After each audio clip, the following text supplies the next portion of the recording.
picture. This is real life. Yeah. Welcome. This is real life stories, everyone. You can relax in the background. I'm chilling. Yeah. Hi guys, welcome. So, this is Paul. Paul, how are you feeling? I'm itchy Itchy. and hot. I've got a sun rash. No, apart from that, yeah, good. Have you got your sun cream on? No. No, it's not the sun cream, it's the after cream. Yeah, I've got after lotion on, Yeah. So, welcome guys. This is my first proper podcast in what would we call this? A controlled environment? Would you call that in your line of work, a controlled environment? Not really. It's not too controlled, is it? How does this setting make you feel? Very nice. It's a lot cooler than up there with them flies. It's controlled in that aspect, isn't it? So I've met Paul here at Rustic Retreats in Spain, which I've had the pleasure of working on in the last month. And for those of you that don't know me, I'm Chrissy. Welcome. I've been teaching and studying yoga for the past 13 years. And a lot of my background has come from my own adverse childhood trauma. And I've had the absolute pleasure of bumping into Paul, who's come in and... Yeah, why did you come here, Paul? Honestly. Yeah. We're all honest here. Yeah. To see my mate, and I've not seen Ben. Ben's been travelling, so to see my friend, detached from, because it's a digital detox really, and not just that, just have a break. Yeah. Break in the sun, swimming pool, see my mate. So yeah, I think this is just when I think it was within the first hour that me and Paul sat down and suddenly we realised that we was in some sort of therapy session with our own life. It was like, shit, we need to get the camera out. People need to know this information and this knowledge. And I think, yeah, a lot of my viewers and a lot of you guys that do follow me, I do thank you all very much for all of the support and staying connected to the realness of what life is, especially within the yoga scene. And yeah, I think Paul has a lot of that real life experience that a lot of you can learn from. So we're just going to dive into that a little bit. And yeah, so Paul, can you tell us a little bit about your background within your childhood? What did that look like? Oh, okay. That's a good way to start, really. I've watched a lot of podcasts. Joe Rogan. There's another great guy, he's a Scouser. I forget his name.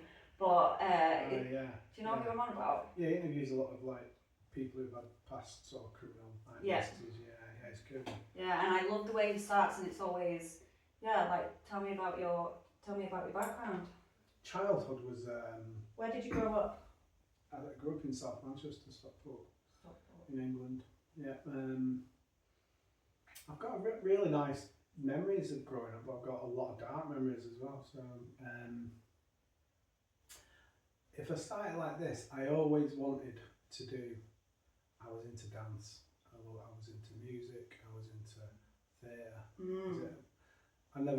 I didn't get any opportunities around theatre, or I was really interested in reading. Couldn't read though. I was fascinated by when somebody read to me, and I think found my first escapism through films. And it's quite fitting because when I first came here, one of my first ever sort of fantasy escapism, and sort of like wow, was Lord of the Rings. It was a cartoon. It was filmed in the mid-70s. You have referenced Lord of the Rings quite a lot, haven't you? Here. Yeah, I think that. Well, I came here and it's called Bag End. we're sat in the Frodo. Yeah, this is the Frodo, everybody. Yeah, which is a reference to Frodo Baggins, obviously. Just to pause you there for a minute. Sorry, viewers, we have got somebody in the background here. This is Sherry, who will be just. Sherry is a neuroscientist, so he may pop in with some questions. He may, it is going to be quite a one-to-one dialogue, but there might be one or two questions there, and he's just checking to see whether it's all filming good, because you all know that I'm not good with the technology. I'm just the cameraman. I'm staying in Samwise. So that's another. Samwise. Samwise, that's my Samwise. Samwise Gamgee, he's Frodo's best friend. Yeah, but Samwise is the hero. The true protagonist, if you think about it. Yeah, he is. He's the guy, man. See, growing up with three brothers, they were all watching Lord of the Rings, and I would only snip in, because those films are long, man. It's cinematic beauty there. Yeah, I agree. Yeah, so... Great storytelling. Yeah. Of hope. Of hope. What does that word mean for you? Oh, life. So going back to your childhood, you had this fantasy around film and theatre. Yeah, I loved life. I was the leader of country dancing. I was a gymnast because it was in primary school. I was into gymnast. I always found any physical activity quite easy because my concentration level was horrendous. I could never sit still. You have siblings? Yeah, I had well, she's my sister, but she's not my dad's daughter. So Okay. she was taken from us, from my mum, off my mum's parents because my dad was a heavy drinker, which is quite sad really, because that really compounded his depression. Because he was a good guy. He was just lost. And I only found out, well, I knew I had my dad had a marriage before and he had a son, so I had don't like saying half brothers. Yeah. She's not half. Yeah. She's more than whole. Yeah. So was Dad in your life for a long time? I live with my mum and dad, yeah. But it was a violent upbringing. Okay. Very violent. From what was your earliest memory of violence? Oh, I don't think I've got one. I can't depict an age. It was just always there. I don't. It was sporadic, but so he would batter her. Yeah. And myself. So I remember going to primary school with a black eye, and the dinner ladies used to look at me. Yeah. Yeah. So at what point did you kind of realise, or what sort of point in your life, or which part of your life did you kind of take your own route, and what did that look like from family life? I don't think I took my own route until I got sober. No, and off substances. I don't think. I think I was constantly seeking pathways to that. May it be a job, may it be an interest in something else, may it be a relationship. Obviously, searching in the wrong places. Yeah. Always outwardly. Yeah. Never inwardly. Didn't know how to. Didn't know what that meant. I think that's interesting as well. Like if we had early intervention from childhood, especially working within the childcare sector for 7 years and seeing how little like rehabilitation or science with mindfulness is not really integrated at a young age, and then we kind of, even if we look at like the NHS system, and when we are thought that we're cared for, what is real care, and how is that offered to the people with a space of love? Instead, here's this, go and cover it up. Or in some cases, if people do not have the right support networks, then instead it's find my own method, which would be substance in some people's cases, or other I think routes. it's looking back now, I think that I would have been taken away. Social services would have been, because of the school were aware of it, that's all that would have How did been. the school become aware of it? Well, the dinner lady would do, but that was clear. I'd have a black eye. Okay. So And they would have intervened with that. So if a child today, there would be questions around that sort of situation. But it wasn't always like that. He was a beautiful person. He was just, he was lost. And what was your relationship and with the Mum like? Oh, she was my best mate. Yeah, she was the closest person to me. It was us, wasn't it? Do you know what I mean? Yeah. When your caregiver, one of your main caregivers is violent. Yeah. And you're scared of that. It doesn't really give you a secure attachment. However, it was a secure attachment. I was quite close to my dad. Yeah. So yeah, because we watched films together all the time. And he also took me to the pub quite a lot, so I'm a good pool player. You're a good pool player. Yeah, I'm good at pool. I've got a PhD in pool. Have you? Yeah. Yeah, I think. Might be a professor in it, so I know. I think the just for the viewers at home, some trigger warnings would be in reference to substance misuse. Anything else that you'd like to reference that in may come regards up to in regards to potential triggers for viewers at home? I don't know. I'm going to be mentioning a lot of sort of mental health aspects, problematic substance use, substance use itself. Yeah. So yeah. Physical abuse. Physical abuse. Yeah, and that's already been covered. So yeah. So if you especially early childhood experiences. Yeah, I think if you are watching at home, just please be aware that, you know, this is a safe space, and if you have got any questions, then we are more than happy to answer them to the best of our ability or place you in contact with the right support networks. With that in mind, let's fast forward a little bit. What was your first experience with substance, and what substance was it? Oh, no, you don't have to fast forward not far really. So it was early on. It would have been. I remember I drank. I don't know, it was about. So it's alcohol. Yeah, Mm. but I didn't drink because I wanted to drink. I drank to impress my peers, and I ended up drinking like a litre of brandy and whiskey. I was about 12, 13. Oh.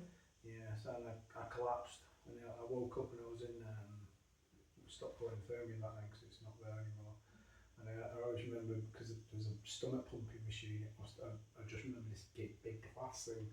So I'd had my stomach pumped, and my mum had bought me some cheesy quavers. It sticks in my mind. It's like the last thing that you probably wanted after having your stomach pumped. And to be honest, I hated alcohol because I saw what it did to my dad, and I knew that it changed him into a monster. So I went down, I think I was about the same age. I started cannabis. What age did you start smoking cannabis? 13, 12, 13. 13, 12. Yeah. Was this on like the local park? I acted out in sexual stuff as well with girls the same age as me. Okay, so girls older. So your first sexual encounter was around 12, 13? Yeah.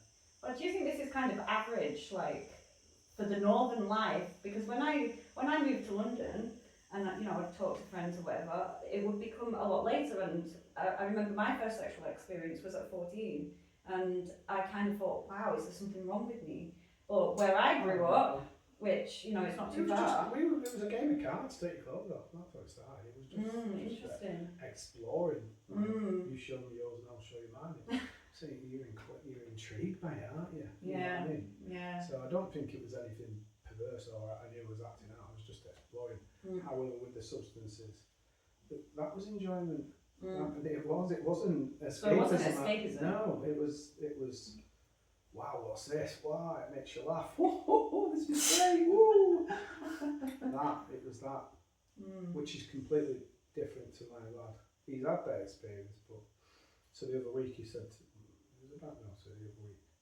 it was a few months ago, sadly my eldest's best friend, who we both were really trying to help him, but he would only ask for help when he was deep in something, and then when he'd come out of it, he wasn't that willing to sort of like help, and sadly he died. This is Oliver's friend? Yeah, his best mate, he's only 18. Only 18? His mum found him on the half the sort of the floor into his sister's bedroom, which is heartbreaking. It proper really upset Oliver. And Oliver had also been through a relationship breakdown as well. So he and the reason why I'm saying this, he said to me, I'm going to go for a walk. And I'm going to take some mushrooms and I'm going to contemplate. Around what he's gone on. Yeah, age what? 18? He was 19. 19, so that's quite, yeah. You know, it's totally different to my experience of that. Yeah. It wasn't an expansion of mind to reflect internally around emotional and situational factors which had occurred. Mine was, let's get off the tits. Yeah, and I think that's a big danger around, especially psychedelics, when they're in around wrong energies, or you know, energies that if you're already sensitive to energy and then you're taking certain substances such as psychedelics, then you can become more prone to certain types of experiences. But if he's got the mental strength and you know the awareness to say, oh, I'm going for a walk, I'm going to take this substance for his own introspection at the age of 19. Oh, he's been through a lot. He's been through other substances as well. He's used quite a lot. Oh, okay. MDMA. He smashed it. Smart lips. He smashed it. He's not. He's come out the other end and he's aware like, oh, shit. He actually said, why you should have had a go at me. I was like, supporting you by allowing you to find your own feet. opening that space, and I never want to close that space down Mm. because then I will not know. Yeah. I can't help you. Yeah. So, and he was like, yeah, fair enough. And then lucky enough, his younger brother Harry was like, he did tell you. Yeah. He did have a go at you. Yeah. But he did it in a nice way, like not to, because I didn't want to suppress it. And but he's come out of himself. And Harry's not like that. Harry's like, I think it's good that Oliver's treading that path before him, because he's like, yeah. And they were quite a close age, no? 2 years, yeah. Mm. But Harry's like, yeah, he's just he's like, nah. I think they both don't like alcohol, and it's quite profound that, because there's a shift in our culture, because they say we don't like being out of control. Mm. Well, isn't alcohol considered, like, obviously it's the free drug? Socially acceptable. Socially acceptable. Yeah. It's the one that is not illegal. It's in the shop. It's easy to access, and it is. It's got a lot of health associations, negative health associations to it. In many Yeah. ways, was. Yeah, if it was out today, it'd be banned. Mm-hmm. Yeah, and I think was listening to this woman. She also did a podcast, and she referenced the actual. I can't remember the actual terminology of alcohol itself, but it is a it's an entity. It's a spirit. It's called a spirit for a reason. Something like this. Yeah, Have you heard I've this? seen some like reels on that sort of stuff saying it loads that for darker entities to take over. And if you I are, don't know the science around that, but I can guess, yeah, because it changes people. Doesn't it? yeah, the alcohol is spirit because it's inviting a spirit in. Let's say. So I think It was also a vehicle though. vehicle. Yeah. Mm. Because it changed me, it gave me a different persona, Oh, that's gave me interesting. confidence. But in order for it to become a vehicle, would you say that there's some level of control that you have to have had whilst taking it? The reason why I'm saying that is because I hated, after I had my stomach pumped and witnessing what my dad like, I didn't like drinkers, so I went down the substance path, and in that self, that then became problematic to the point where we were doing that many What substance? mushrooms, so weed. Well, it started off actually, I just forgot, because I started on gas and deodorant. Oh, interesting. 'Cause You mean when gas? You mean like Light balloons? gas. No, Oh, that wasn't light. out then. Okay. Yeah, that's a new thing now. I'm not familiar with gas. What's that? Lighter gas, what you put in your lighter. Clear Yeah. lighter. Fluid. How would you consume Stick it that? between your teeth. Suck it. Yeah. And what's the effects of that? Trips. Really? Hallucinations. So would you say it's similar to That- like poppers? No, No. It's different. interesting. Deodorant's the same, very similar to mushrooms. To Okay. LSD. You Interesting. conk out and you trip. Very similar to it's the same gas as nitro now. It's the same as the smart whips. You trip like, come on, takes you somewhere. And then where did it progress to? What other So that substances? went to weed, mushrooms, LSD, and the rave scene started because I'm a bit older, and that's when pills came in. So I was about 15. I remember going to my first like all-nighter, and it was like an organised event where the coach came and picked you up, picked some Charlton ravers up, took us to Blackpool straight in a nightclub. Yeah. Wow. Nipper and Pigsy, DJs, they were good. And then from there to a hotel in Didsbury. It was dark though. Yeah, so there's different floors. And you went into one and it was just like women with black eyes. Oh, interesting. Yeah. Right. That's very nice, man. Anyway, paranoia kicked in then. Because I think it does like 20 quid. The what? Pill. One pill, 20 quid. Yeah. And now a pill, And then, yeah. And 5 quid you can get them. Yeah, less than that. But then it split, and it was clear. There was a clear split in like the groups of people who we knew from our areas, and it was like you either after the rave scene and after that, I went down drinking, but a lot of my people who I grew up with went down heroin and crack, and it was a clear. So it was drink and coke, heroin and crack. Because when I started to, the depression was getting so bad then at that age, and my best mate tried to kill himself as a result of, we were all in it. Yeah. The mental health was getting affected on everybody. At what age was this? 17, 18. Wow. And that was the clear. I knew I wanted to do something and change, but I was constantly seeking, like, so I was like, I want to go to, or if I do this, I want to get into art, or I want to get into, I was constantly seeking something to fulfill me or give me purpose or meaning. But when I had that drink, all that paranoia went away. Interesting. Straight away. And it's interesting because if you go to Alcoholics Anonymous and read the 12-step, Bill W, one of the co-authors, he said when he had his first drink, it felt like he'd arrived. Interesting. Yeah, so it gave him that. Yeah. And you know, it gave me that confidence which I didn't have it within me, in myself. So the substance actually gave me something which I was lacking. So. But that then became a problem in itself because I would act out when I had a drink. What did that look like? I'd get into fights or I'd tell someone. I'd act out. And how many of your peers were also involved in alcohol, or would they be taking other substances and you'd all be doing kind of your own thing? I'd switch because I left that sort of group who was using all different kind of substances, and I went with a drinking crowd. And would you say that the behaviour was pretty similar in between? The drinking lot? Yeah. Most of it was violence? Yeah, but they drank heavy. They were heavy drinkers. Spirits or? Anything. Anything they could Yeah, put down? pints mainly, but you went in spirits. Like, they were heavy pub drinkers. So, and at this time I was also playing football.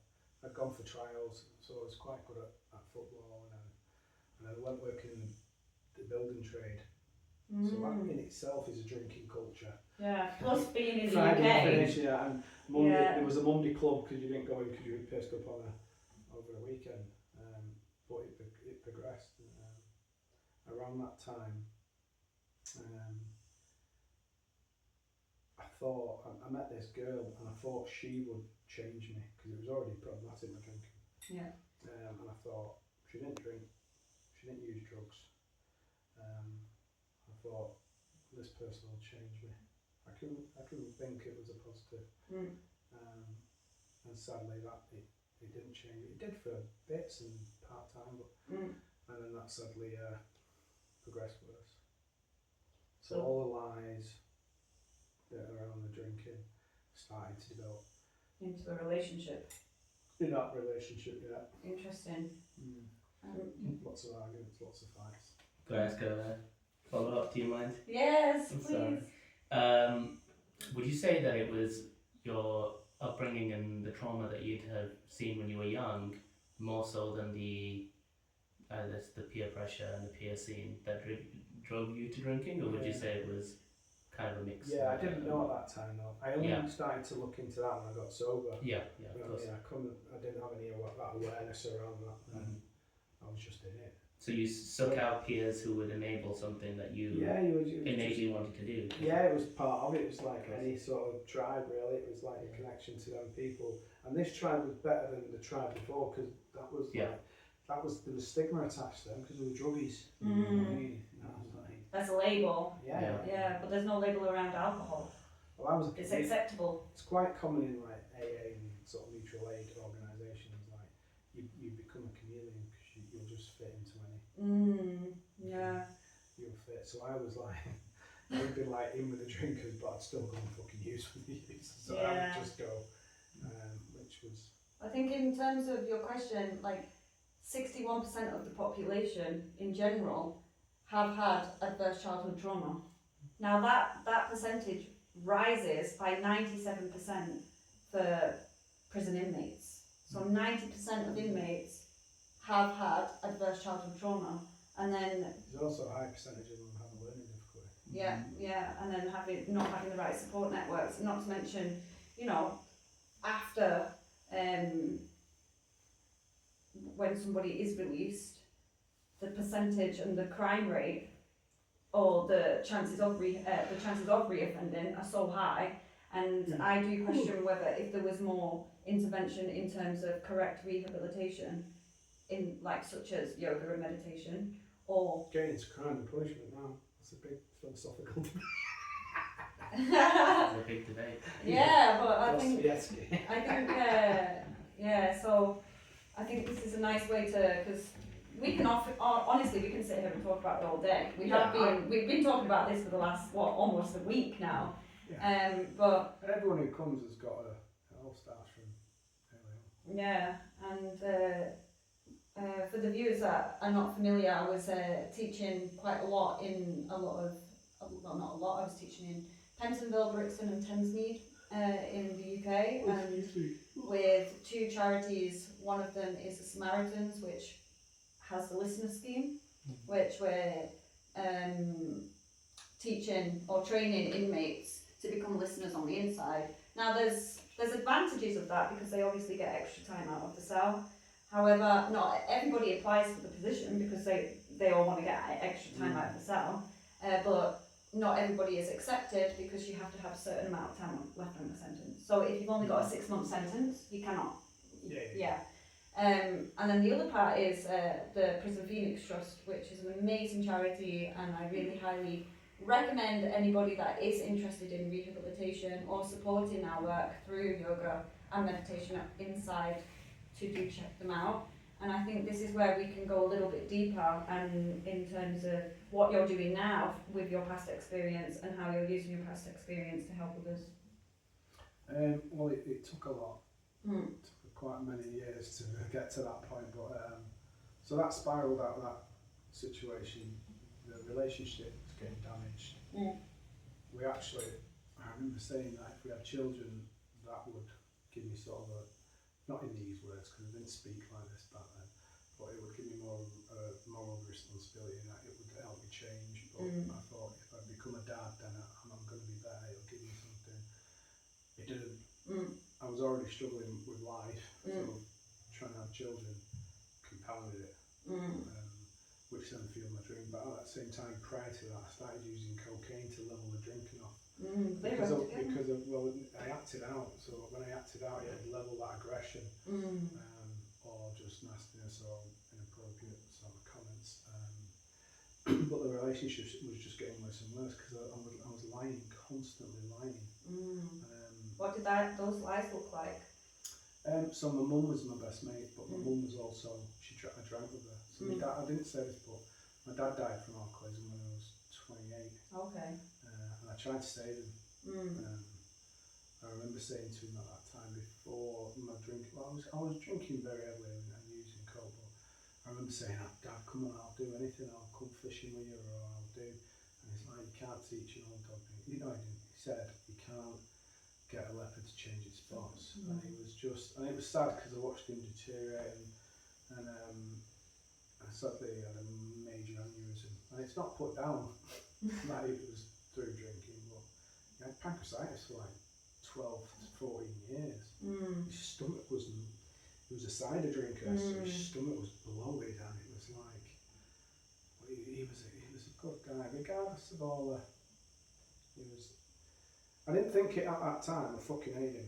You know what I mean? And I tried to do it because I cared for him. There was a lot of anger and resentment towards my dad around the way he hit my mum. Because when I got to about 16, and I remember him having a go at her, and he went to hit her, I was like, I just stood in front of him and I said, you ain't ever gonna fucking touch her again.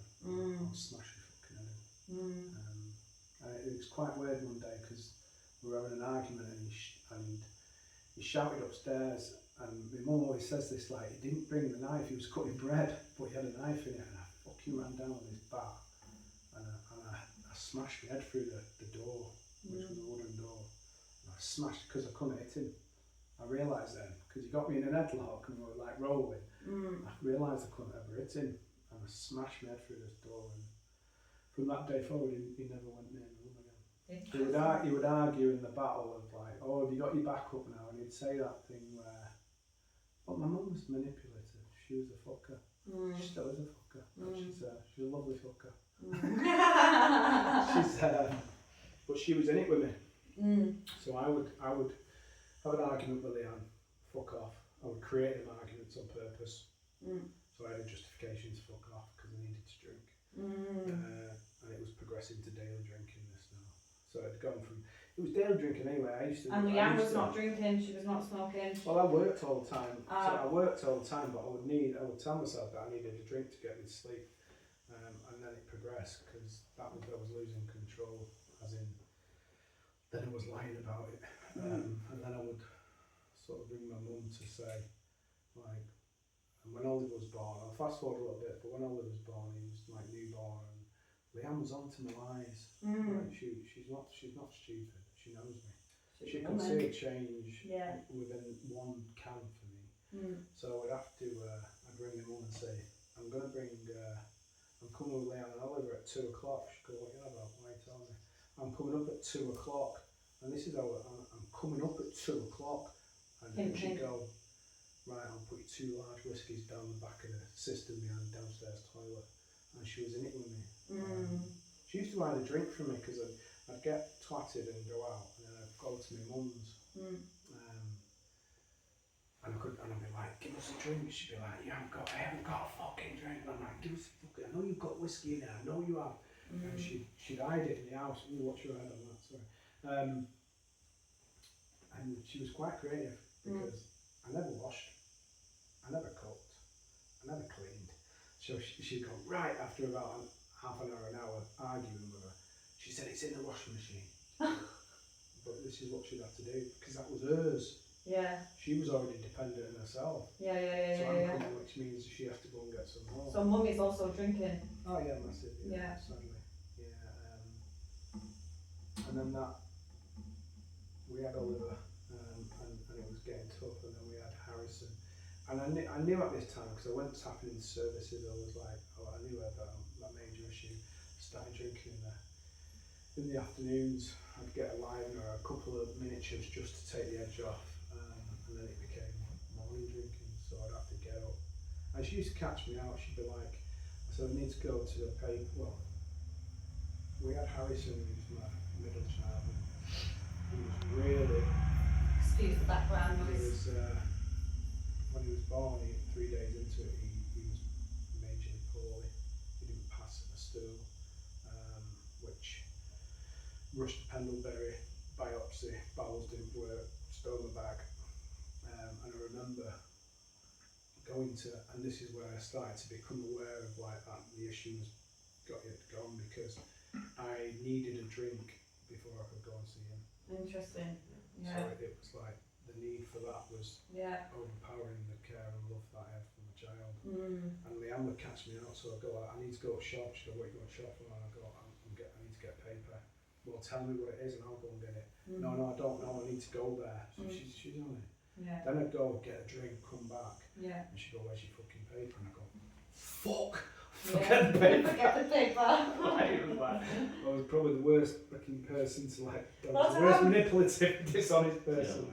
To be a good liar, you need a good memory. No, I was good at it. Do you know what's funny as well? Because we talk about the 80% of the dopamine release and the buzz was in the thrill of getting it. It was in the chase. And I've seen like my mates, one mate do this on dating apps, where he would constantly, the interaction of gaining the date, then the niceness and the intimacy. This one really understands me. Something would come up, drops, next one, same behaviour, consistent, and like until Then they get the fix, quick fix. That's it. They're not in. Not insensitive sensitization.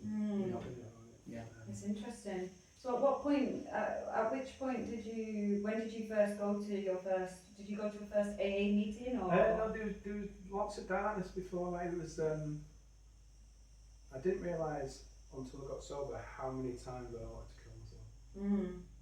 But because my dad said it, and it's not a coward's way, because anybody who wants to kill themselves, it takes fucking a lot of guts to even contemplate. But he was upset that my friend had done it, and he was like, coward's way. And then he said, always talk to me, I'll always be here for you. So he was scared, probably didn't know how to handle the situation. And I knew that I'd feel guilty when I run. That's the thing. So I didn't know what to do, and so I tapped into services. I remember Who was the first services that you reached out to? Stockport Drug and Alcohol. Stockport Drug and Alcohol. Well, no, sorry. I went to my GP.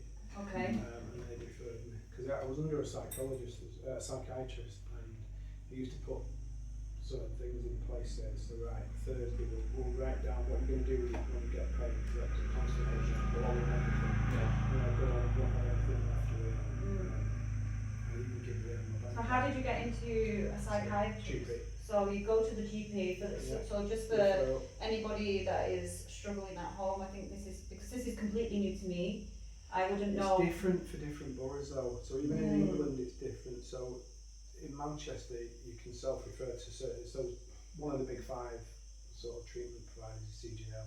So in certain boroughs around us you can self-refer. And what does that process look like? You just go to that service. So you go directly to the service itself? In Stockport it's different now. And some services don't do it for alcohol. Okay.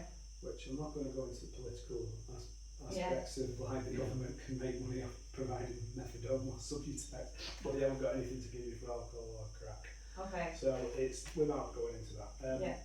So in Stockport you have to go for a start assessment, so you have to go to, you can go direct to the start, they assess you, then they contact the treatment provider, which is Stockport Drug and Alcohol, which is NHS, providing care, then they give you an appointment, then you engage with their services. So I did that. And at what time frame was that, from the moment you... I didn't start, that's now. Okay. Start wasn't there when I went, it was just my GP, and then I referred to stuff. What do you know on average now, what type of time frame that would look like if somebody self-referred or went to the GP? You can walk in their services, you've got a heroin or opiate issue, but you can't if you don't crack on alcohol. So you have to wait, so it could be a week, it could be 2 weeks, and then you've got to wait for the next one to come and book you. And that window of opportunity could be gone. That moment of that willingness to change, wanting to change or seek help, could be gone. But there's also reasons for people engaging in them services. So what they found, obviously, just double checking you still. Yeah. Yeah, perfect. what we found with sort of alcohol is like, and the same for when my mum just sidetracking a little bit. My mum got really poorly, so when I got sober, my mum went worse. You know, when she was having alcohol seizures and fitting and on the and there's an interesting one because she used to have care call is like a remote button which calls a care service if someone's, so she's had a seizure, in an alcoholic seizure, she's fitted. She fell down the stairs backwards into a wall, could have broken her neck. The second time she fitted under the table, so we've gone round, paramedics have gone round, she pressed the button coming out of the seizure, there's a empty litre bottle of whiskey on the top of the table, we pulled her out like that as she's coming round, and this is the power of an inability to be honest with self, never mind other people. The paramedic went, so what do you think the issue is, Barb? And she went, I think it's them new water toilets, man. The same thing was my dad. We were at our family function. I hadn't seen him for a couple of years, but we were all like part of it. And he had a tuna sandwich or something, and then he makes some kind of joke and starts laughing, and I'm just like, okay. I turn away, I turn back to him, and then he's fitting, and I'm like, right, I've not seen him do that, we've had some distance. And he's just having a seizure, I run outside, I call the ambulance, they come, they take him, they ask him in the ambulance, like, what was it, what gave you that, you know, those are withdrawal symptoms, you've fallen into that because you've just rapidly come down from alcohol from the night before. And he was like, a bit too much salt in that tuna sandwich, I think that's what it was, my diabetes, and they're like, right, yeah, sure. I think it's sad, isn't it? Because I couldn't be honest with myself. I couldn't.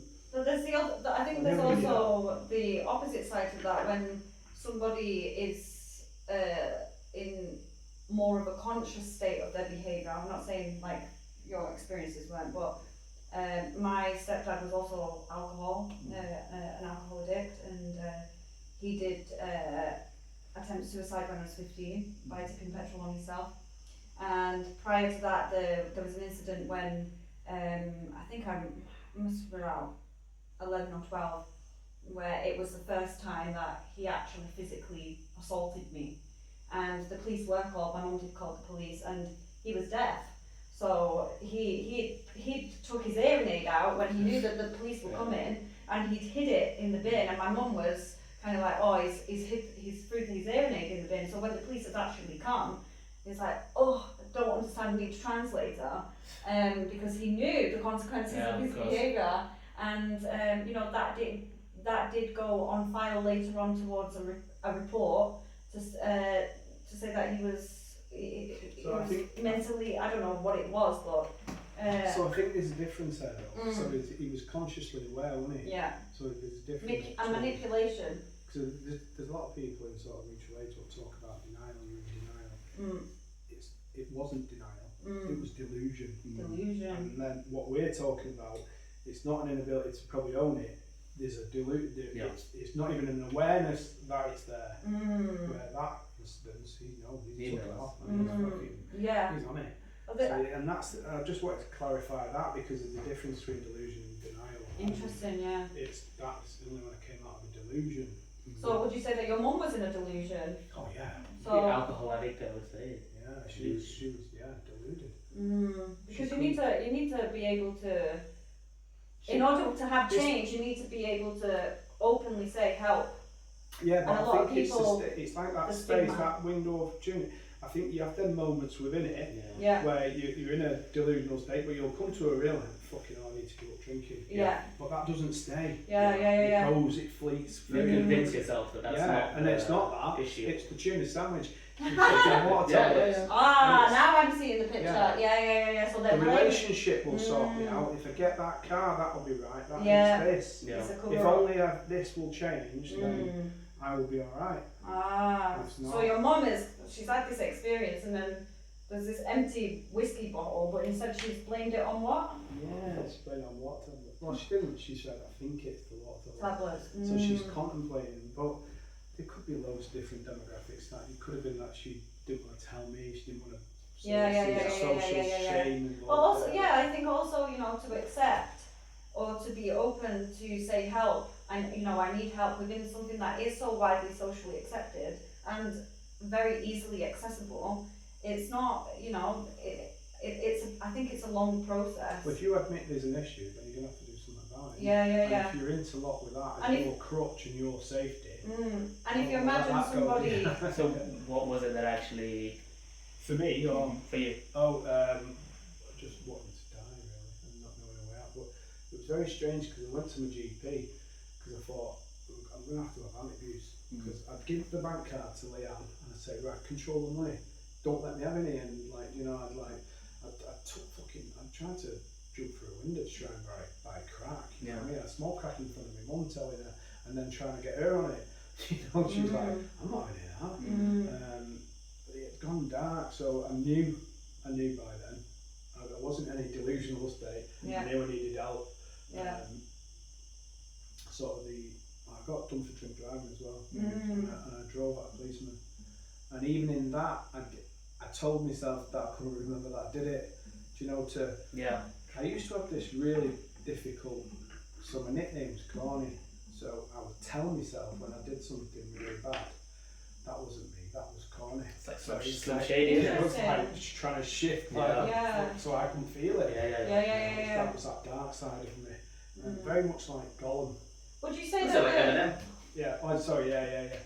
But I always relate to Gollum. So would you say that you had he had a really kind, loving heart, and this darkness would come over him, and it would always take him to that darkness.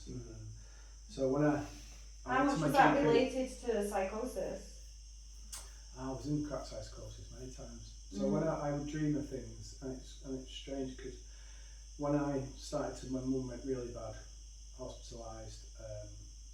I went back to the house because I moved her out of the house, and we thought she had what called dementia early on. So they said you're gonna have to put her in a home. So we put her in a home, and I went back to the house to clear it out. And as I opened my bedroom door, there was loads of writing what I used to do in psychosis. Oh wow! And it was like learn how to do kung fu, like learn how to sing, learn how to spell. Yeah. Even though I couldn't spell it, you could tell what it was really saying, and it was quite profound. Anyway, she was in a home for a month, and I used to go and she'd say, and I'd say, "Are you all right?" And she'd go, "Yeah, your dad's been tonight." And I'd be like, "Okay, your dad." Like, "Oh, has he been yet?" And the dog, PJ's been here. These people have that past. We're all dead, yeah. And I was like, "Shit." So anyway, I kept coming back, and then one day I came back. She went, "Where were you bastard, last night? You said you'd come back and give me the fags." And I was like, "What?" I said, did my dad come? She went, what are you fucking talking about? Your dad's dead. And I was like, what about PJ? And she was like, PJ's dead, Paul, you're scaring me, what's going on? I was like, hang on a minute, I'm just going to speak to the manager. When I spoke to the manager was like, I think there's been a mistake here. I think she's had an underlying water infection. She's had delirium for fucking ages. I've just moved her out of her house. Got rid of the house. Chucked all the furniture. Yeah. Fucking gone. Well, obviously they didn't test for that because they just immediately thought it sounds cool. Missed it completely. But anyway, I've moved her into this really nice social environment where it's like managed by a warden. She has 4 carers a day.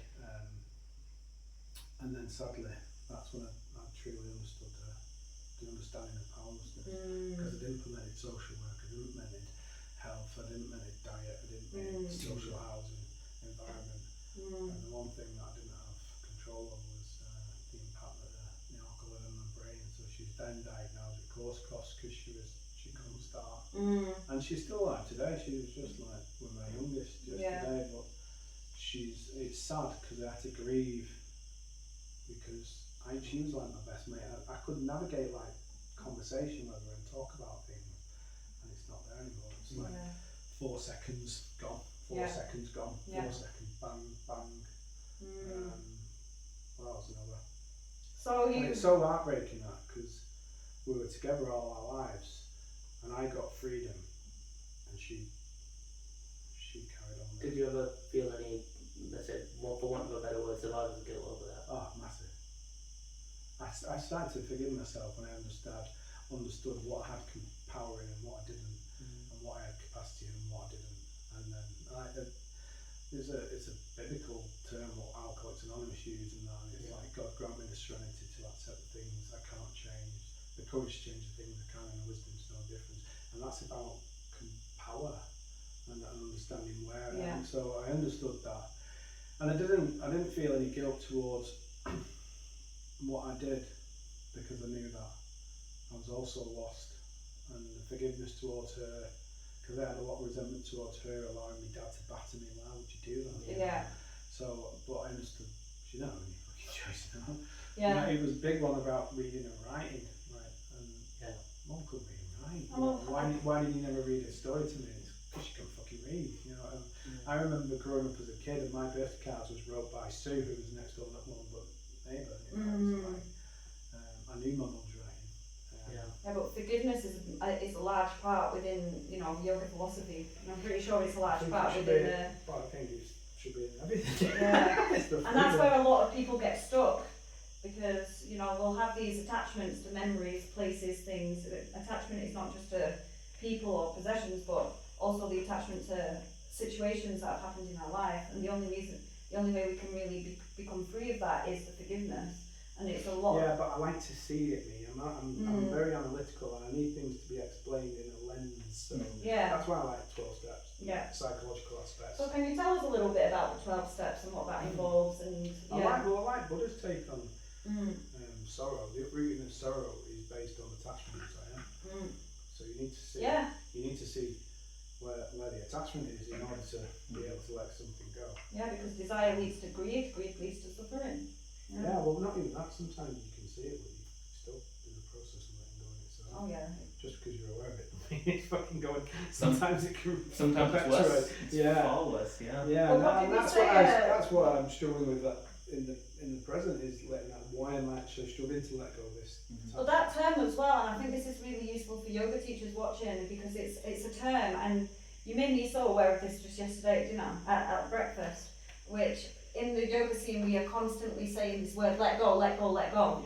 But then for somebody with a heroin addict or a heroin addiction, you know, that term, is that really helpful, and how can we? Well, it's Nancy Reagan, wasn't it, and Zammo out of Grange Hill. You won't remember Zammo, but it was just say no. Fucking hell, do you ever worked with anyone who just say no? I mean, I'm meeting Paul through the yoga community. I'm working on a retreat here, and I think this is a really nice way to say, you know, we really do not know who is walking into our class, and even to say that you're trauma informed. There's a difference between being trauma informed and being trauma experienced, and how you are implementing the two into your classes is really, really detrimental towards whoever might be attending your class. And I think Yeah. conscious communication is something that really does need to be highlighted for people that are highlighting themselves in the terms of trauma-informed yoga teachers.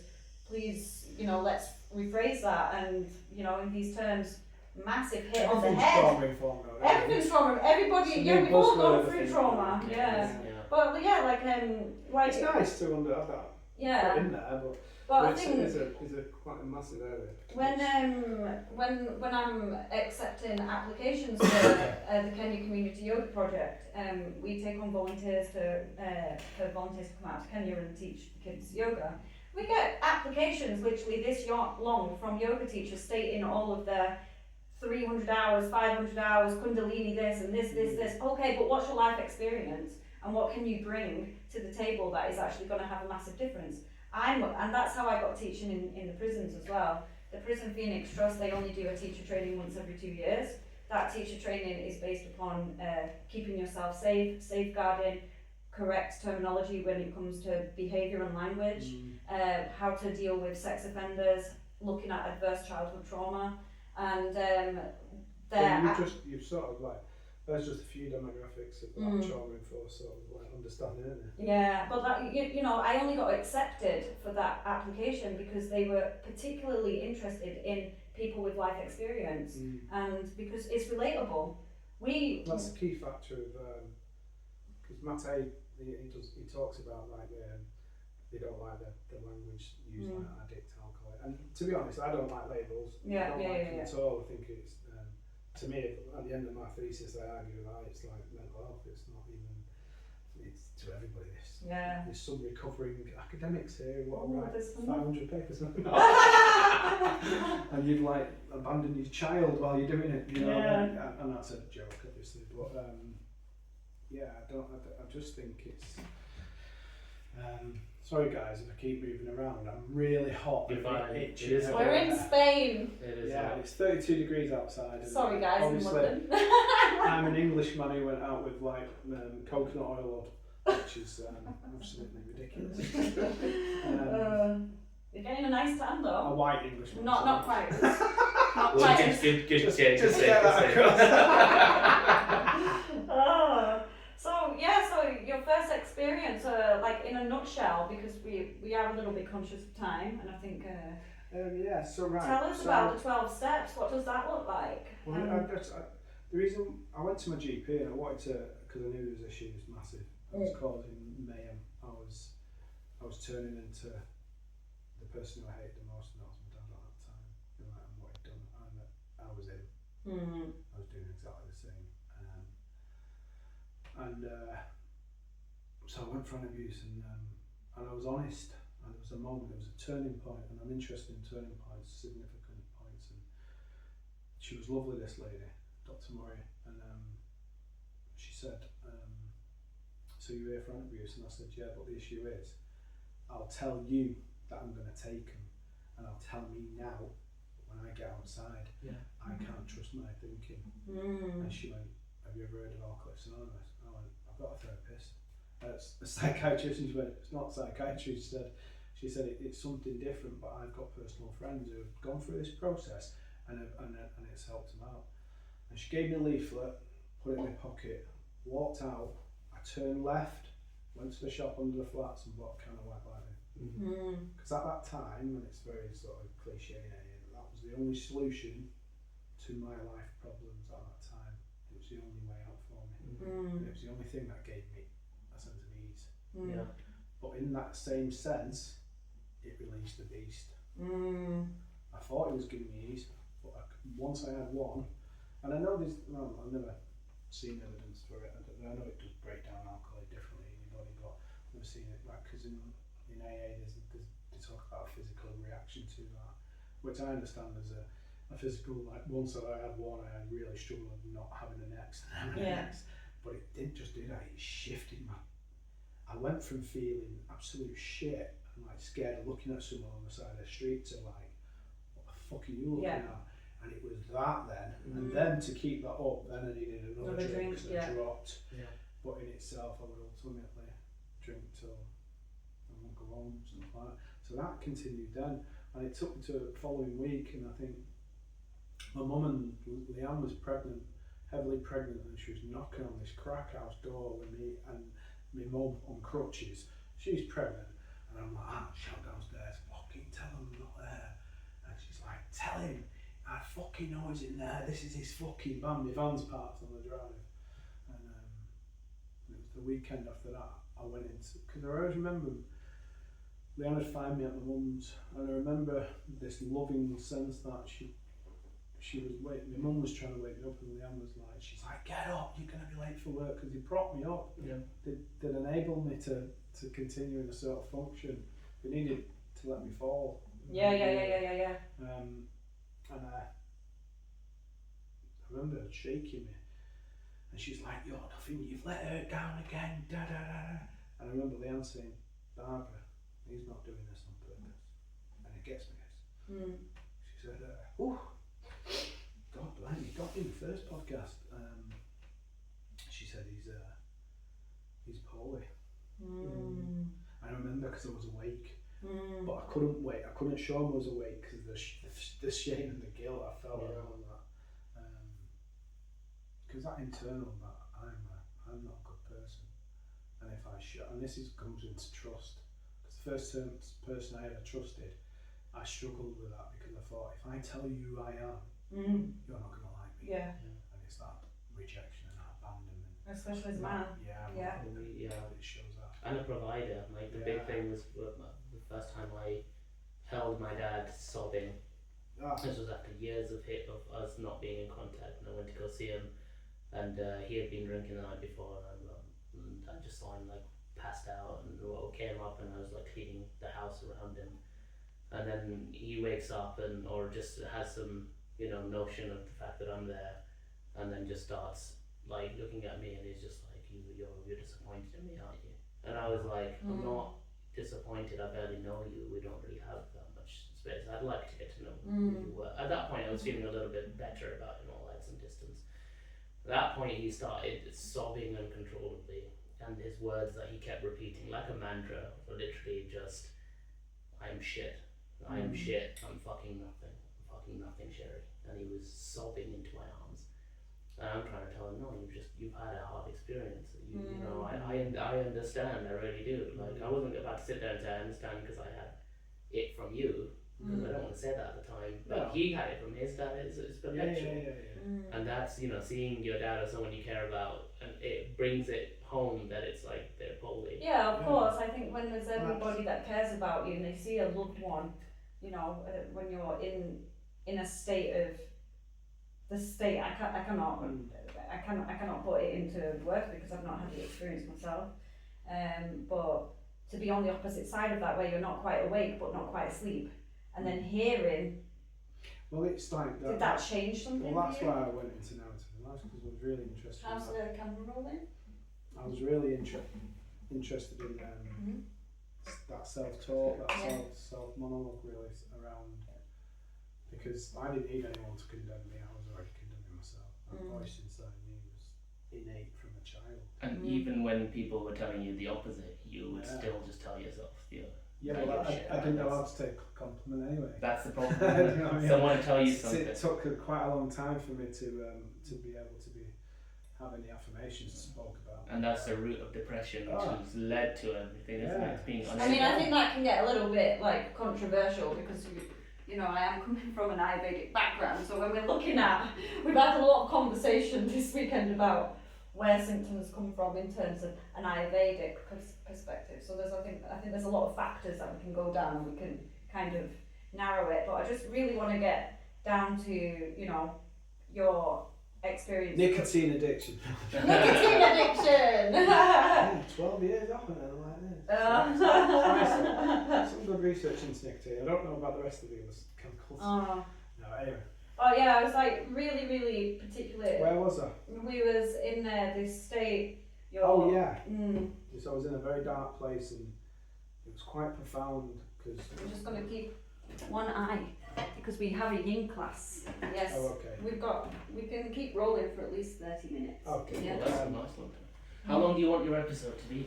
It's gonna be my first one, so viewers, we're gonna keep rolling, but the goal of my outcome of this would be to get down to the point of AA.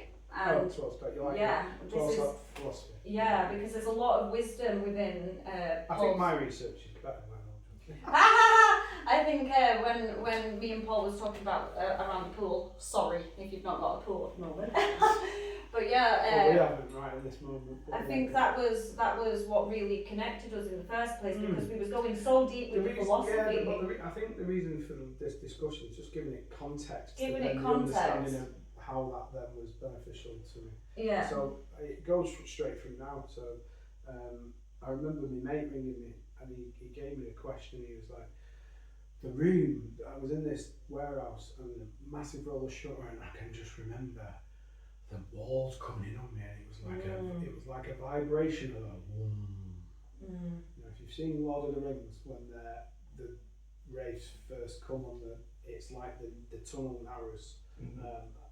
That had nothing to do with that. In my experience, I felt so overwhelmed, like something was closing in on me, and my mate rang me and he said, "What the fuck's up with you?" And the reason I'm saying this, because it's another turning point. These little turning points have significance. And he said, "What the fuck's up with you, pal? You've got a job, you've got kids," because I had Harry at the time, and he said, "You've got somebody who loves you, you've got really lovely family around you. What is your fucking problem?" And he gave it me straight, and that was the moment of admittance when I said, "I don't know," and that held power.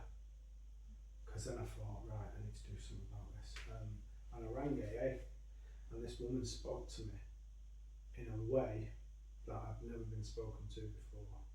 I know now it's the language of the heart. One human being connecting to another in a vulnerable shared experience. She didn't tell me about mine, she didn't give me any unsolicited advice, tell me fucking whatever. Yeah. She told me her experience, and I was totally related to that. I was the first person I ever thought, fuck me, I'm not alone here. She thinks like I think, she's acted like I'm acted. There's something here, and I was automatically drawn to it. And she said, "I'll get this bloke to," and this is weird because I would have needed a detox.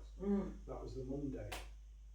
I rang, and on the Friday. Where did you find the number for AA? The doctor had given it. The doctor had given you this leaflet, yeah. Alcoholics Anonymous is worldwide. And I rang, and then on Friday night this guy turned up, and he looked like a fucking bailiff.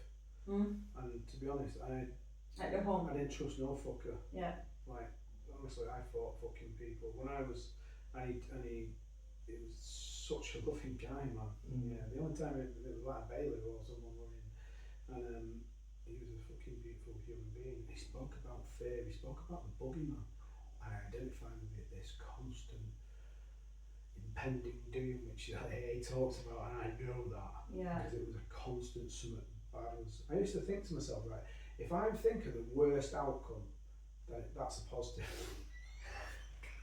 That's like, my God, rather than thinking of the most positive outcome. So it was like, think of the worst, anything else is bonus. Yeah. It's like, so he took me to this meeting, and there was I just identified these people in the room, and I thought, fucking hell, there's something here. I remember getting a pamphlet, and it was like fucking 36 questions, and I went home to Leanne, and I was like, "Leanne, there's something going on here. I don't know what it is."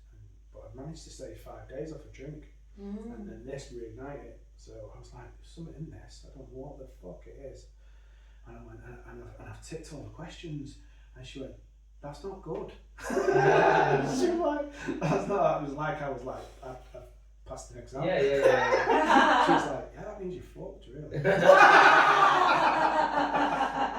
I was like, "Yeah, no, but this is alright." Because you're presented with something that you would never. Yeah, exactly. I was given hope by that woman's experience and this man's experience, and that they both changed. And the way they changed was going through the 12-step program. Not by attending meetings.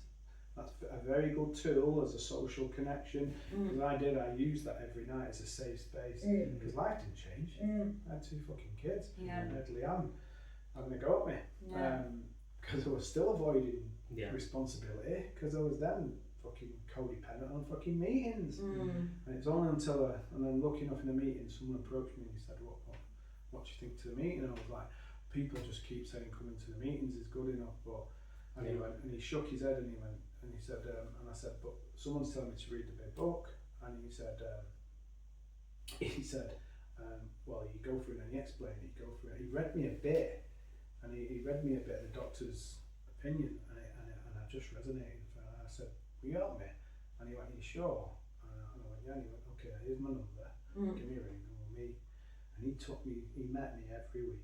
He took me into his home, I saw his children. He showed me the principles of the 12 steps in his being, with his interaction with his children, and a love for his wife, and how he conducted himself. So the 12 steps is completely different to rehab. Well, a lot of rehabs do base on some are 12 steps affiliated, which they'll take you through a certain process. So the priory, which you can pay 30 fucking grand for, will take you through steps 1, 2 and 3. Then they will link you in with the mutual aids, and then you go there, you get a sponsor and go through the work.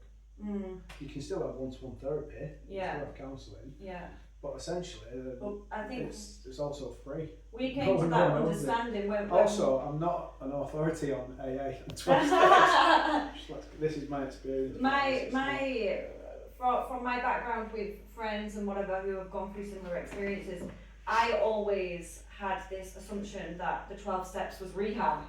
And so one question that I asked you and Ben, who Ben is not able to make the meeting today, and was, how long does this 12 steps take? You know, and it's like, well, actually it's a lifelong process of implementing these 12 steps to your daily life to become a better person. Is this correct? Yeah, cool. Yeah. You just so you can, when you first initially go through the 12 steps, you do go through the 12 steps. So a lot of people say, oh, I've done the 12 steps. No. Well, step 10 is a condensed form of 4 through 9 on a daily conscious basis. Step 11 is reflective practice and conscious intertwines with 10, because it starts off at night where you do another inventory and look over your day, and then you go through a system to see where you've been selfish, dishonesty was the fear, and then you in a conscious sort of meditation you reevaluate if you owe someone an amends, if you owe an apology, you've been a dick. So these are basically then 11 also, then when you wake up, it has morning meditation where you're planning your day out. So it's throughout the steps, it's prayer and meditation. It's not, so it'll say we pray and then it'll say we meditate. So prayer is a question, in my experience. So when you go through steps forward to an inventory process, in 3 you start with a prayer. It's got not got an amen on until 7. So you ask a question around a specific thing, and then in the silence you went for the answers. And if you're not getting a true answer, then you can relay it to somebody you trust and say, can you check this fucking thinking out? Do you think I'm wrong here? But also in step 5, you share this with another human being. So the inventory is very, very deep. You look at resentments, and then you look at the fears. Can I just pause for one moment, because this is definitely where I got super interested. Because do you want to run through it? We're going to reiterate a minute, but I just want to say to the viewers that if this is not making any sense to you at the moment, it's essentially the same as the yamas and the niyamas within yoga. So we make these 5 actions, or if you've studied the Hatha Yoga Pradipika, it would be the 10 actions.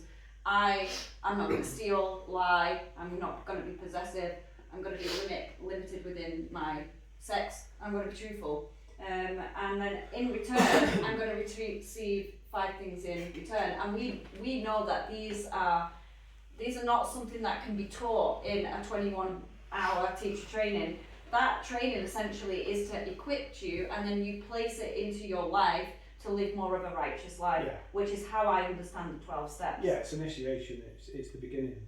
So if someone's like, I think Dr. Bob, I don't know if it's correct this, but I think he used to take people through the 12 steps in 4 1-hour sessions, and back to basics, you can do it very quickly. So it's not about completing, you'll never complete, it's a lifelong journey. It's about starting. Just like yoga, Because things come up, so you're gonna, but step 1 is really the foundation, and there's 2 aspects to step 1, which is, I admitted that I was powerless and that our lives had become unmanageable. Split into 2 that. So the powerlessness is split into 2 as well, because it's over alcohol, the problem saying is that once I start to drink alcohol and consume, or any other drug that I can't stop. So step one. I lose all control. Mm-hmm. Step one is split into two parts. I admitted I was powerless over alcohol. And the second part is, and that our lives became unmanageable. And our lives have become unmanageable. Yeah. But the first part of that is to split into two, and it's a definition of the issue, which is the main issue. That once I start to drink, I lose all control over the amount I take. But the real problem centres in the mind, because I convinced myself that ain't going to happen again. Yeah. Yeah, and it returns me to that point. It kicks that in again, and it returns me. So it's admittance that the second part of that, the unmanageability, in reference to 12 steps, is an internal emotional state. Yeah, it's not. It is external, but it all stems from the internal. Yeah. So it's an actual inward journey to connect to the outward. Yeah. To whatever you want to call it. And just to add a little bit of context, that is, I mean, addiction circuits are hardwired. So what you're saying is also just a physical manifestation in the brain. Yeah. You know, kicking back, and that circle you just illustrated is what is literally happening in your brain. So. Yeah, so it's about that, and then it's about, obviously, there's evidence around neuroplasticity being there. Once you break this, then you can map out neural pathways. So then that takes you on to the second one, and it's really nicely depicted. There's a lot of issues with academia around the languages, because it's heavily connotated like in religious practice. But you've got to remember, this was 1939. It was in the Bible Belt in America, and it was very. There's some lovely history which if you want to go and have a look at, and like how the people were like, a lot of people were praying for Dr. Bobby, who's the second co-author. They were praying for something because he was suffering from drinking, for something to happen, and then they get a call from Bill W, who wants to hook up with an alcoholic, and that's the first meeting of them two, which was the birth of AA. So it's quite profound how things have come about. But step two step one's your foundation. Yeah. Step two is, they call it the cornerstone, which is that I came to believe in a power greater than myself could restore me to sanity. Could you say that clearer for the viewers? Came to believe in a power greater than myself to help me restore to sanity. Not exactly, but and it's interesting because a lot of people think that would happen at that step. It doesn't. It happens in step 10. Yeah. It says now we have been returned to sanity. It's not there. It's down here. Well, up there. Steps. They're called steps because they're going to take you to something. Yeah. And that's continuous. Like your chakra. Like the 8 limbs of yoga. Yeah. And then step 3 is that made a decision to turn our will and our life over to the care of God as we understood Him. And it's interesting that as we understood Him, because this was put in because there was 2 camps. Because Bill W was from New York, and Dr. Bob, who was a proctologist, I think he was an arse doctor or something. He was from, I don't know, the Bible Belt, and they were like, because the liberal lot were concerned that the religious undertones would put people off, so they added in as we understood it. Because if you, what's God to anybody? Well, if you like, because at that point I was like, fuck this is a cult, man. Yeah. I don't fucking believe in this shit. But there's a real good part which Bill's wrote in this where it says that where he had his moment when someone told him that was that because it comes from the Oxford group. He was helped by a person called who was his sort of like mentor was Ebby, and Ebby said to him like, why the fuck, why don't you just fucking, because Bill was fighting this conception of God, liberally. He was like, I don't know, and he said, why don't you just fucking choose your own? Yeah. And at that moment, when I got told that, I was like, oh right, so I don't have to follow your conception. Yeah, and then, and like anything, I'm not going to argue if I'm fucking making that, you know. But it was freeing to me that I didn't have to attain or believe somebody else's conception of that. Which was then personal to me, and that's so 2 is the cornerstone. So I love how it's picked it out here, because your foundation, your cornerstone is the first stone you put in to make the arch. And then it says in step 3 is the keystone, and the keystone is what holds the arch in place, for which you will pass into life. And then that takes you on an introspection, Mm. and that is prayer meditation. Yeah. You're going to go into it, and it comes from, I like this because contemplation comes from this. These AA was based in the Oxford group, which is an evangelical movement back in there. It comes from the 5 C's, one of them being contemplation, which a lot of them practice, but a lot of deep meditation. You know, sitting out, listening, praying for guidance, and that process then goes deeper inwardly. Because you're going to go on, and it says like resentment is the #1 offender in addiction with alcoholism, because it returns more alcoholics to that point than anything else. Yeah. And then it goes into, it's a very, and I liked it because it gives me a very good analytical process of a way to see. Yeah. And that goes into that Buddhist term around, like, in order for the uprooting of sorrow is the uprooting of attachment and desire, but what is the fucking attachment? Yeah. And so it really, step 4 looks at resentment, and you go into that, and then you go through 7 areas of self. There's a prayer. So this is within step 4. Yeah, there's a prayer within that, where, because a lot of it, the prayer at the end really shows you around, for me it was a shift, because I was blocked off to this lad, because he knew shut that I'd done to Leanne, and I didn't want it ever to come out. I was blocking that. Yeah. I wanted to stop the fucker, and that's where it was. But that keeps me in a and then it says something like you need to, and within the prayer it was something around you need to see these people as sick people and treat them as a sick friend. And for some, it didn't happen fully until 9 for me, but I come back to that because it really, I started to get out my perception into to see other people's perspective, and it was, and then I started to see people as imperfections within themselves, which also was a healing part for me, because I started to embrace my own imperfections and see that this wasn't something I was purposely And I think when you can struggling in life, or when you can see that somebody else is struggling and everybody's just living their own experience, then we can have a little bit more room for forgiveness, if we shall. Yeah, but there's the forgiveness element there. There's a really good part in that as well. Like, we're not servile and scraping. Yeah. You know, we have to come out of this, because going through that, I was bad, so I was constantly saying sorry. Yeah. It was my fucking mantra, and I remember Leanne saying, What "Stop was fucking no." She'd go, "What?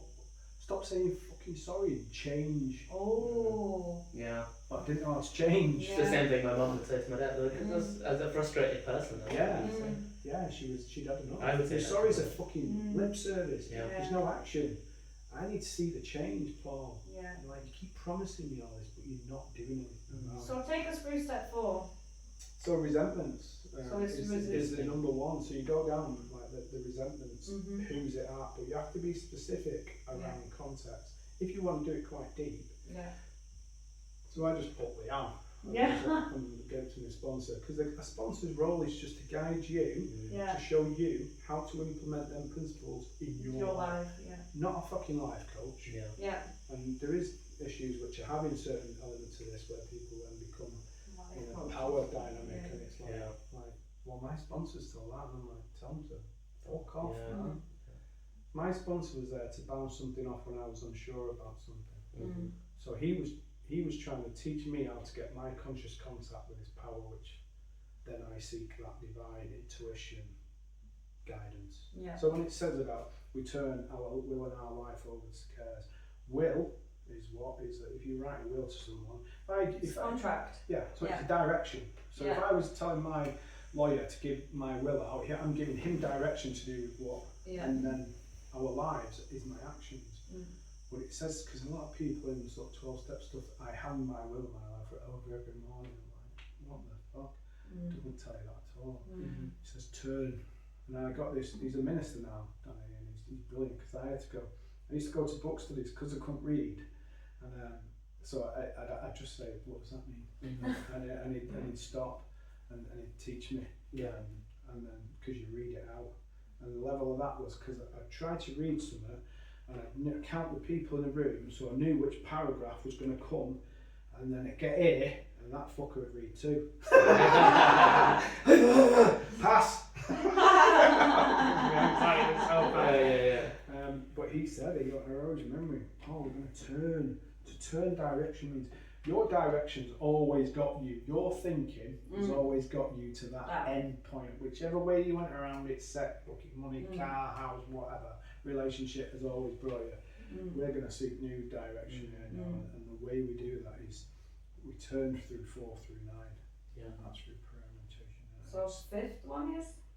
No, well, there's the second part to 4, which is key because it's phase. Yeah. Okay. I'll run through it quite quickly. Yeah. Phase, but it's key. I'll break that down quite slowly, and there's a prayer and meditation in that in itself. Because it says when fear comes, we stop, we pray around the situation, and we wait for the answer. It's about boom, connection. Yeah. And it's not Wales up there, it's fucking everywhere. Anyway, but that always stems down to one aspect. You've got to get to the root cause of this, and this is when people talk about just accept it, let it go. What the fuck am I accepting, and how do I let it go?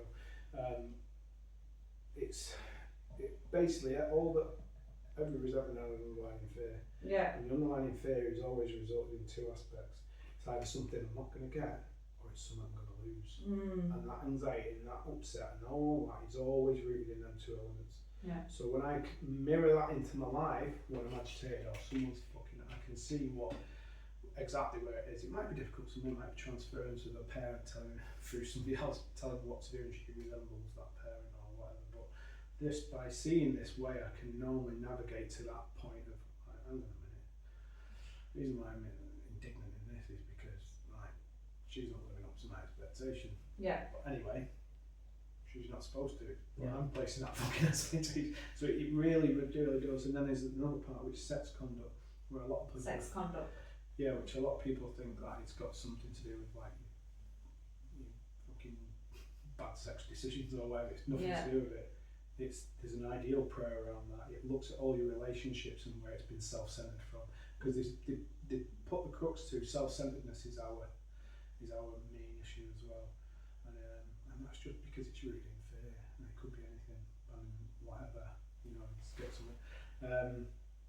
So is that still rolling? Yeah. Wow, I'm very impressed. Sorry for the viewers. We are just two aspects because it's our first one. We are conscious of making sure that it's still rolling for you guys, and just conscious of timing because we're gonna try and whiz through it.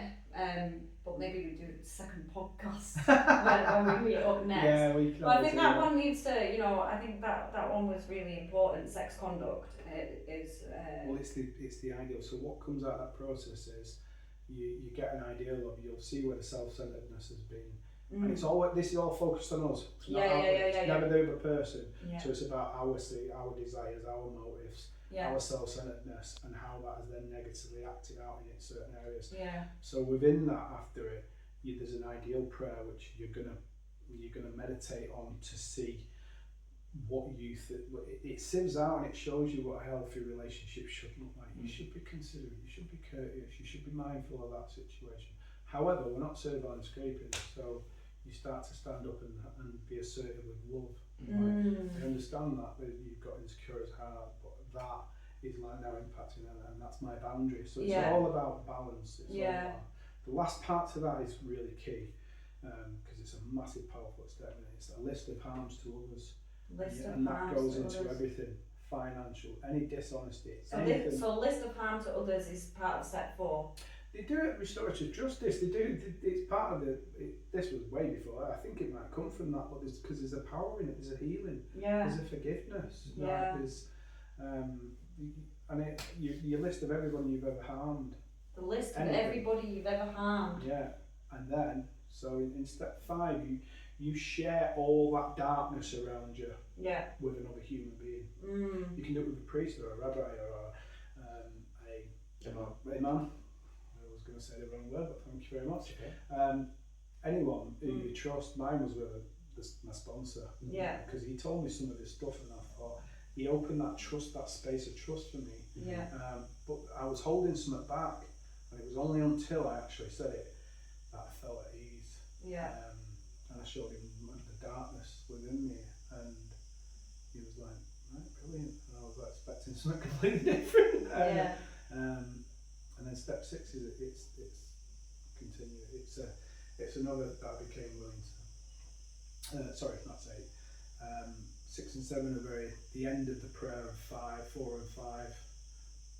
7 is that 8 is that made a list of all people we had harmed and become willing to make amends to them all, if not without injuring any others though. Because if some amends, like I couldn't go to somebody, I hadn't done this, but you couldn't go to somebody who you've had an affair with and say to their husband who knows nothing about it, because it's going to cause more harm, which is difficult, and it's a let off sometimes because you don't have to face it. But, you know what I mean? So, but it's all about the willingness. So if that process, it's all about willingness though, because it's where it stems from. So if you had that opportunity, and so you've made that list, it's already made in 4. And then you have clear directives in step 9 to go out and make direct amends, and that could be anything. So 6 and 7. Well, 6, it's more of you'd have to remind me on 6 and 7. I'm not an author. Forgive us. 6. I didn't write them down, but it's okay if we're not, we're not perfect human beings, and I definitely don't know some of the teachings. A little bit of pressure. We'll come back to you on that. But the end, 7's quite important because it's the end of the prayer. And it's, it's about having all our character defects removed. So he talks about, I don't even like the word character defect because it's got a shame connotation to it. Like there's something but wrong. He only ever changed character defects and shortcomings because he was an English. He liked his English and he changed his words so it wasn't the same. And then the prayer comes in at 7, and then you list. Then you go and make a direct amends. And the amends process was very powerful because the healing for me. And the actual, and it's not about just going and saying sorry. It's about repairing the damage. So you offer yourself in whatever that is. So I always am willing to make financial amends when I have no money. Go and pay back that debt or that money that you stole. Hold on a minute. My bank account. I just haven't got any money. Well, you've got the money now. Well, maybe a tenner a week, no. But that's how you learn. And then are you really living here? Come on, man. But the direct amends are very powerful. You have grace amends, you have indirect amends.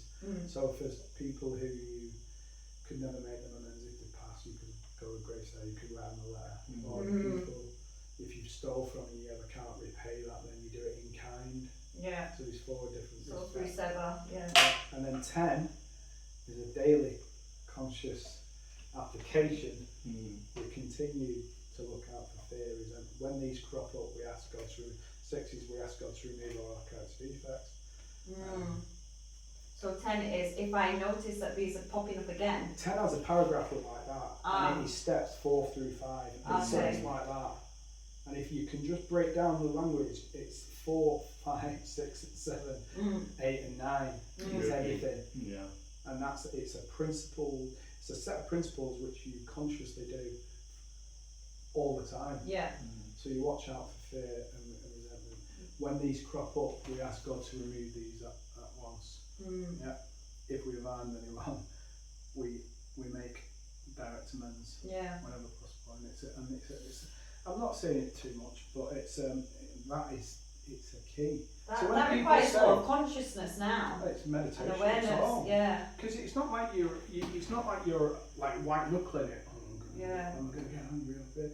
It comes innate. The more you practice it, you know when you're angry and you can feel it, man. So it's really about that. You start to be able to develop an emotional regulation of your own awareness. Like DeMello says, what is spirituality? Spirituality is awakening. And that's where I like to say a lens, because it's like I couldn't see, and then I started to be able to see things, and that reconnected me to life. And then step 11 is split into 3 parts, where it starts at, if you read the book, it starts at night because you're going through this process, and it says at night, and then you do the inventory again, and you look over your day, even though it's separate to 10, because that's consciously throughout the day. You look over your day, you check it, wake up in the morning, you sit in meditation, you're praying, so you're asking questions like, right, I've got X, Y, and Z. If something's troubling, you're going to ask how would I deal with this. You're already pre-planning your day before you even get there. If it's nothing, it's nothing. Yeah. You know, it might be, right, what's the answers here? Go and enjoy your day. Be connected.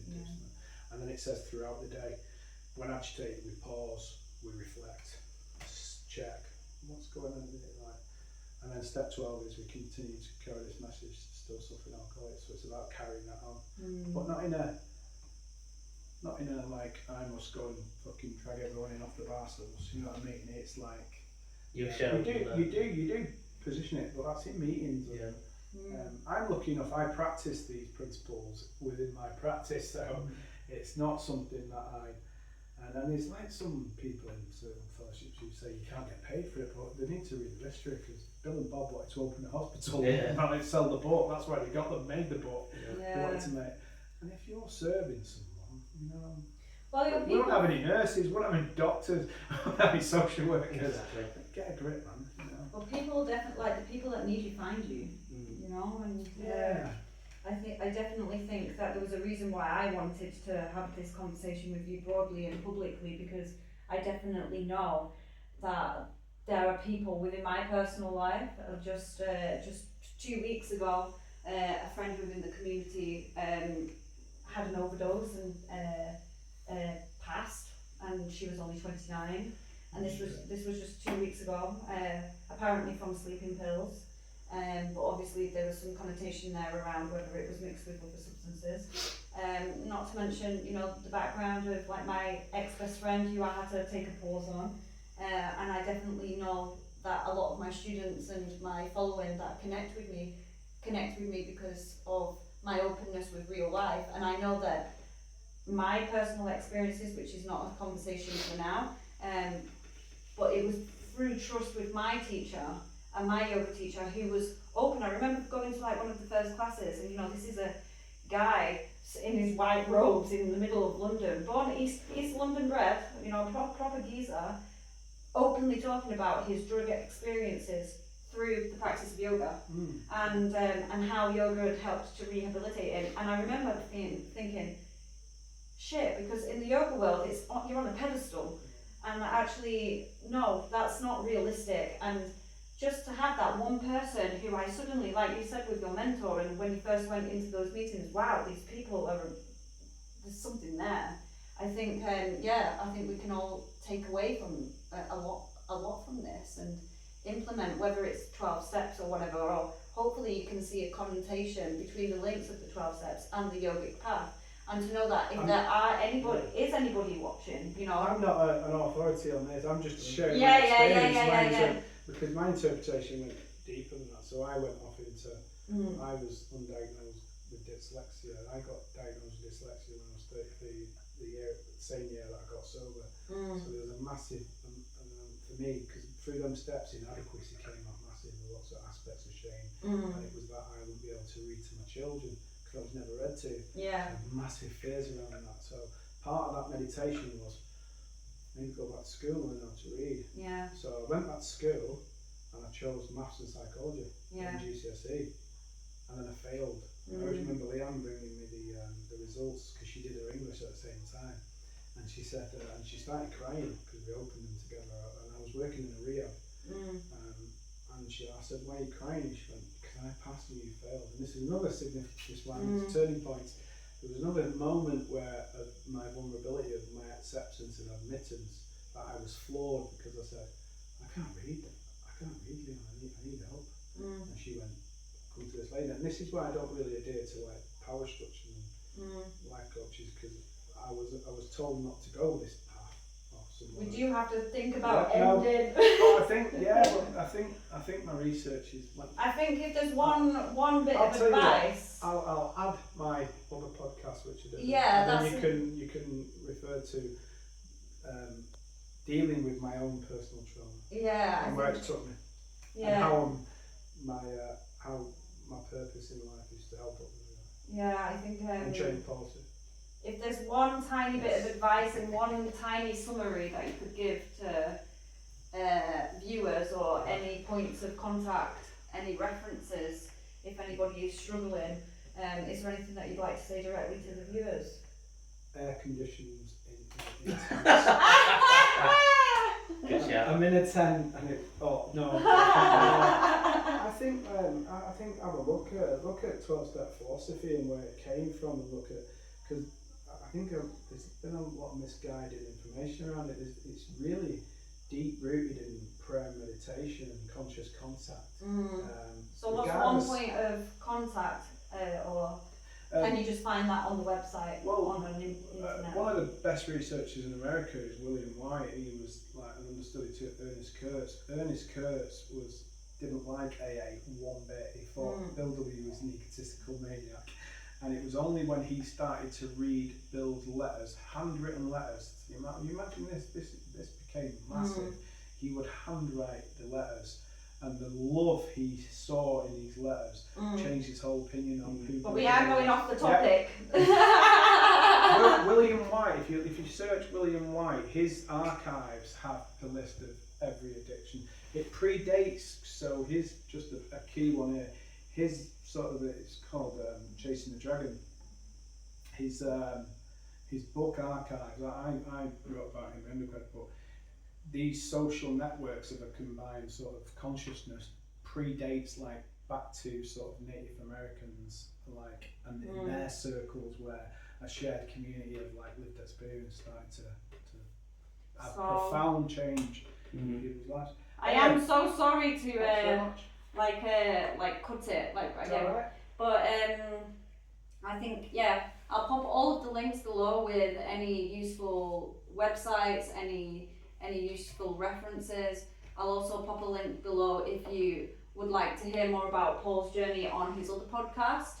And just to know that if there is any viewers, to know that you're not alone. My classes are always welcome for anybody, regardless of who you are, where you're from, your abilities, your disabilities, your background, your culture. We welcome everybody.